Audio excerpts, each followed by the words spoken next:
Hello, Dr. Zakir Naik. My name is Harris. I'm from Phoenix, Arizona in the United States. I'm an entrepreneur and a marketing manager. Two of my friends in America have converted watching YouTube videos of you. One of them a Christian, one of them an atheist. One of my friends presented me with how to deal with an atheist DVD of yours, which I did watch.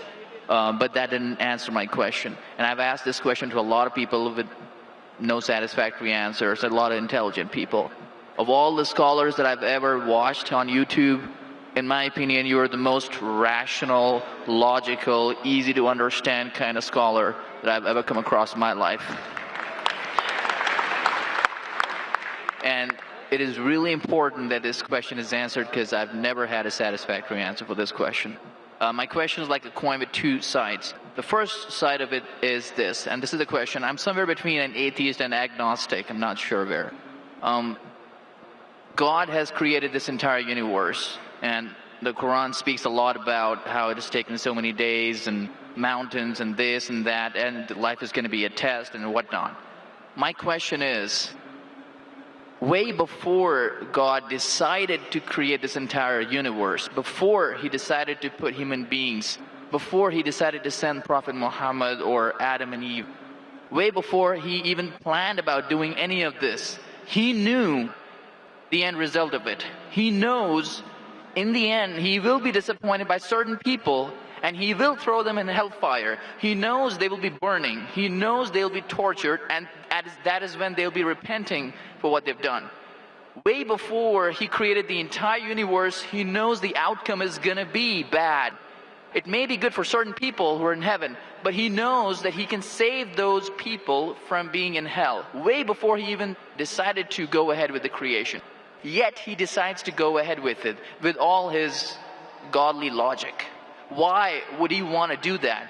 The question, if I can just put it in this manner, how can God be so sadistic that he would actually go ahead with a plan which he knows is going to end up in that manner? That's the first side of the coin. The second side of the coin is, for some reason, if I believe that, okay, God is almighty and he understands everything is great, God is great.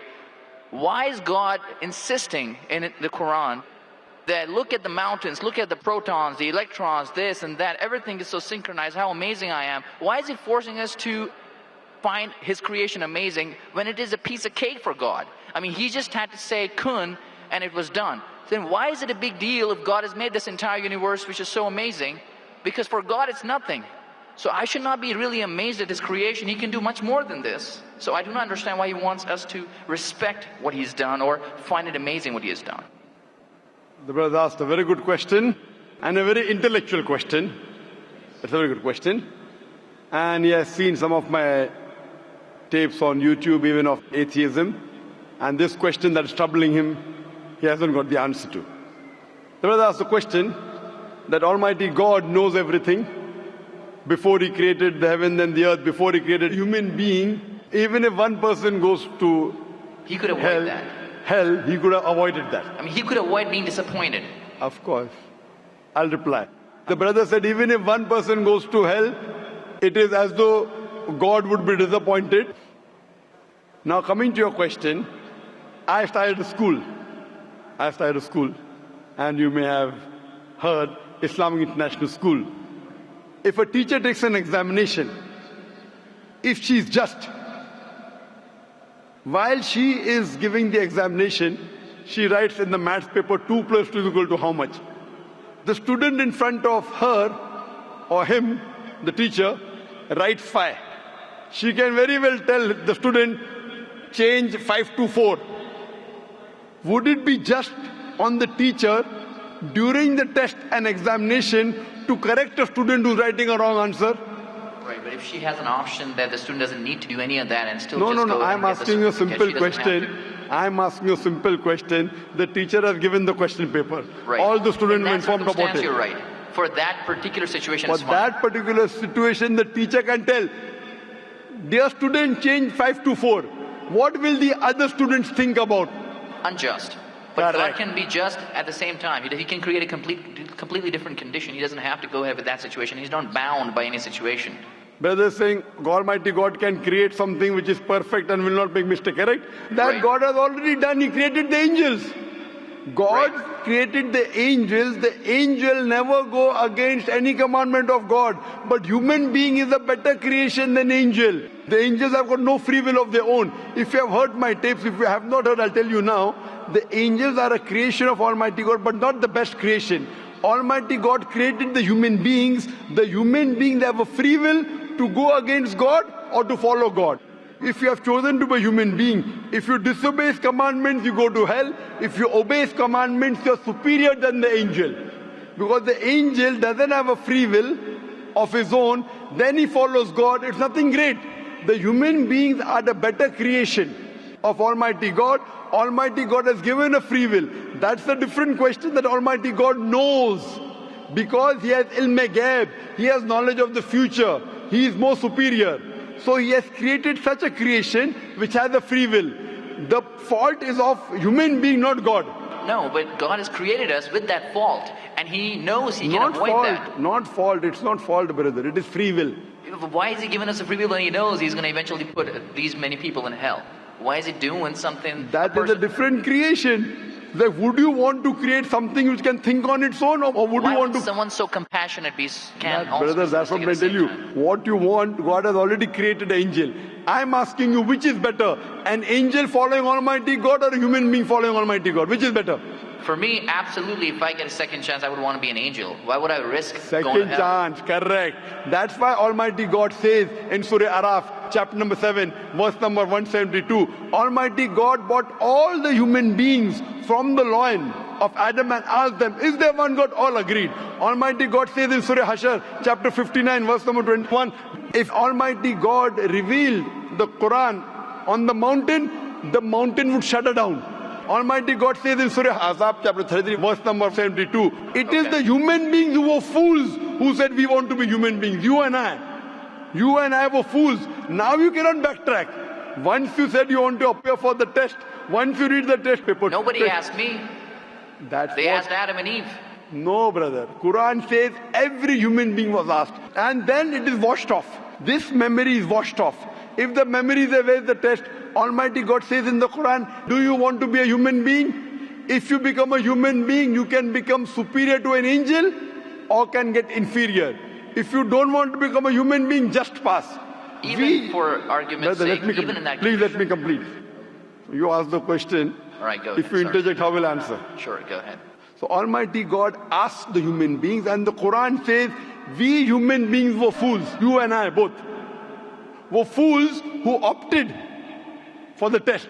Now once you undergo a test, if you follow the commandment after free will, you be superior to an angel.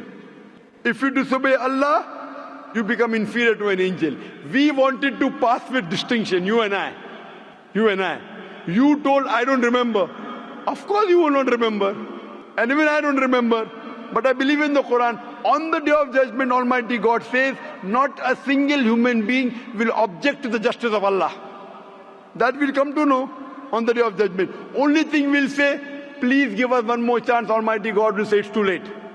Because if He wants to give you a new chance, then I'll have to come back in the world again. Again, everyone. So those who failed, He can't get only the failures. So the Quran says no one will ever object on the justice of Allah. They will request Allah, give us one more chance. Almighty God will say too late. Almighty God gives us chances in this world itself. You make a mistake, Allah gives you a chance to repent. You repent. Allah forgives you. Again you make a mistake. Once you die, it's only one. So as far as the first question is concerned, why did God create? Because it's a better creation. Any logical person, including you, has to agree that a person who has the free will is a better creation than a person who has no free will. Only your question you don't remember is perfectly right. When you die, when you're resurrected, that time you and I will meet. Then you will say, I remember. Even I don't remember now. But I have faith in the Quran that Quran cannot be wrong, because scientifically, if you heard my lecture, 80% of the Quran is 100% matching with science. 20% is ambiguous, neither right, neither wrong. So my logic says when 80% is 100% correct and not even 0.1% of the 20% is wrong, so my logic says even this 20% would be right. I'm a scientific person, I'm a logical person. So I believe in the statement of the Quran that we chose.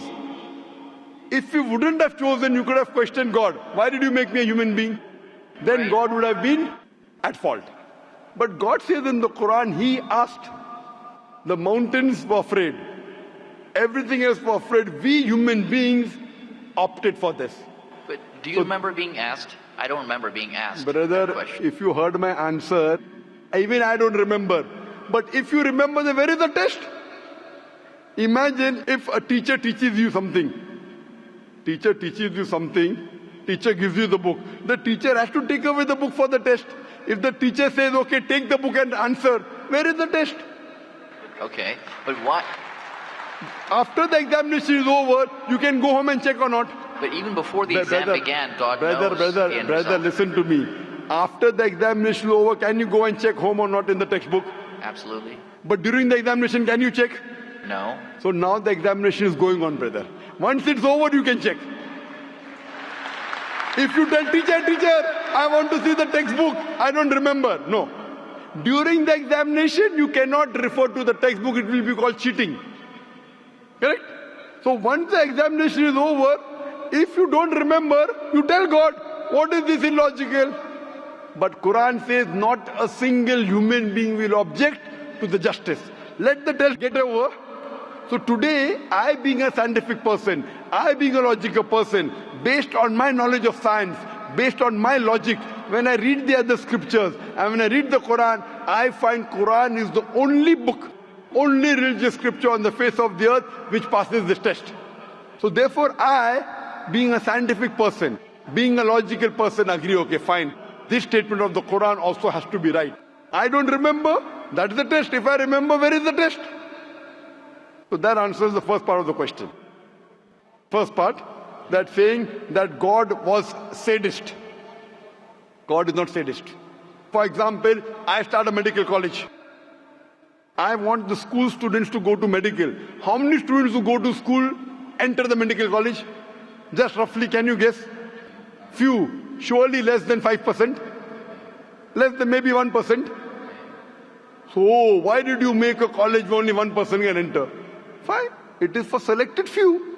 So same way God made heaven, Jannah, Jannat-e-Firdaus.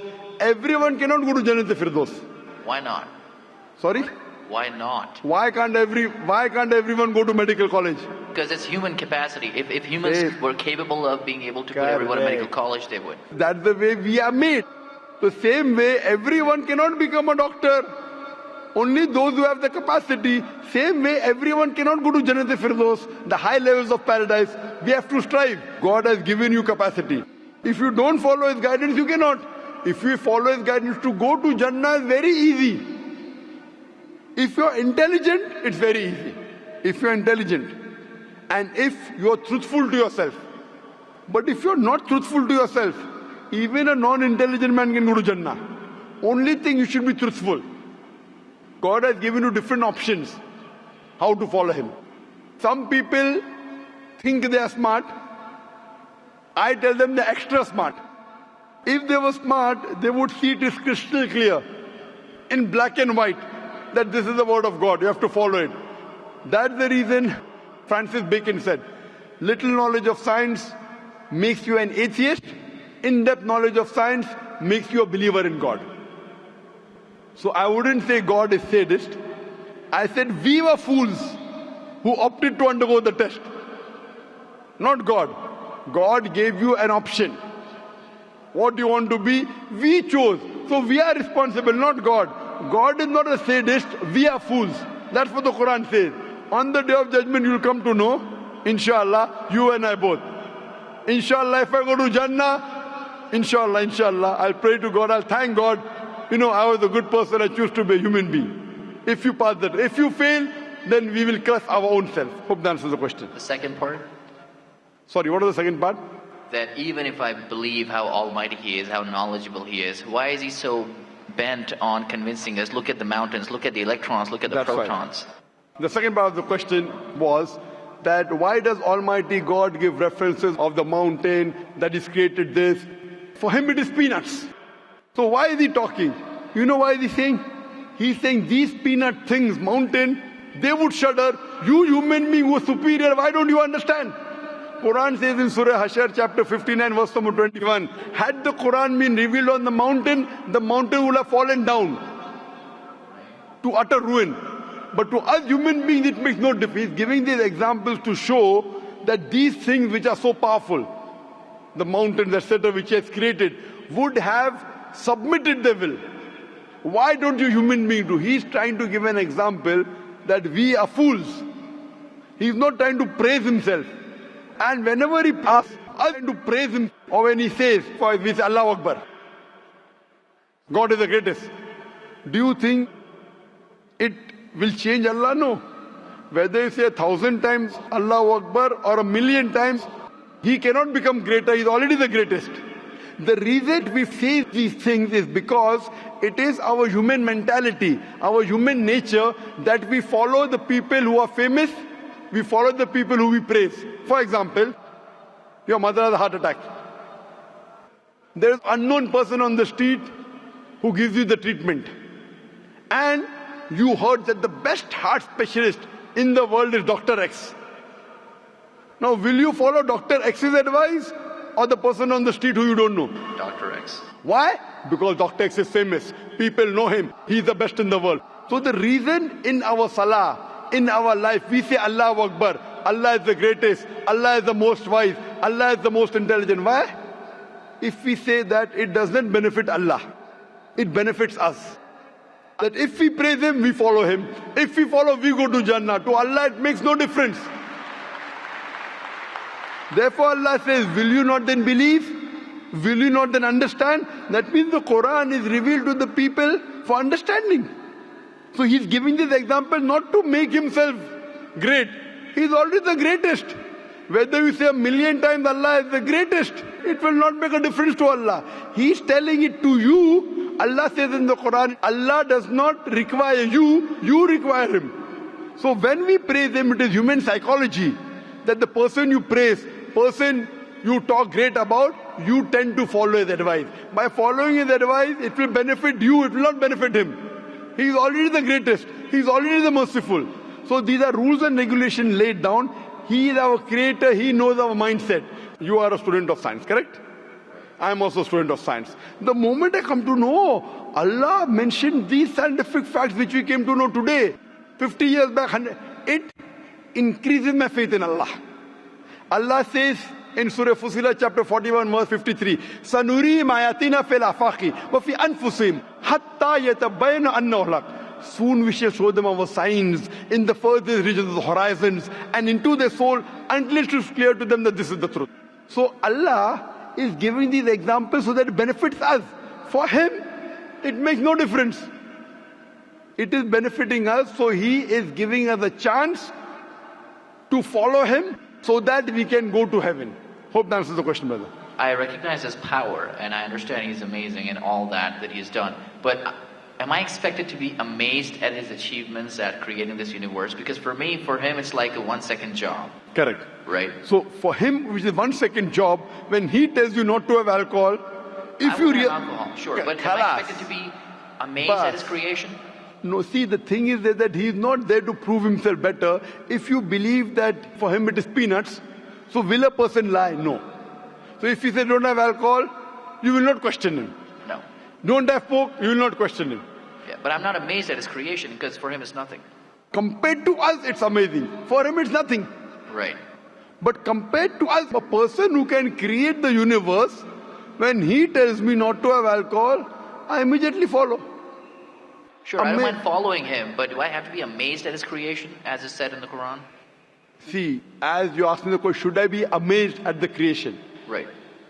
I would say, if I believe human being is a better creation, then yes, I'm amazed, and then I say, Alhamdulillah, he has made me better than that.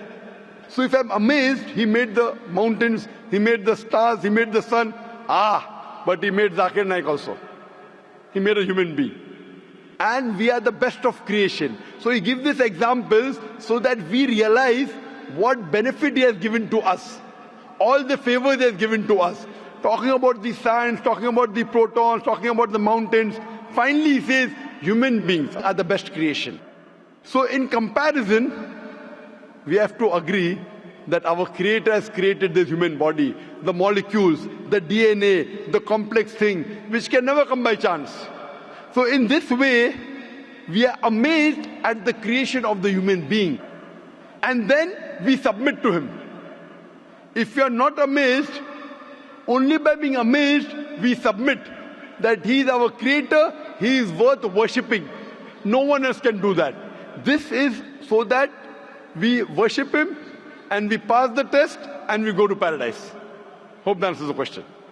If Bill Gates gives me $100, should I be amazed that he has given me that money? I believe that the question has been answered, and unfortunately we are very constricted for time. You are welcome to come back tomorrow, inshallah. As with all of the brothers and sisters, we have come to the end of tonight's session. So please, a very big thank you. He said, if Bill Gates gives you $100, should I be amazed? Will you get amazed? Brother, the question is, why should Bill Gates give you $100?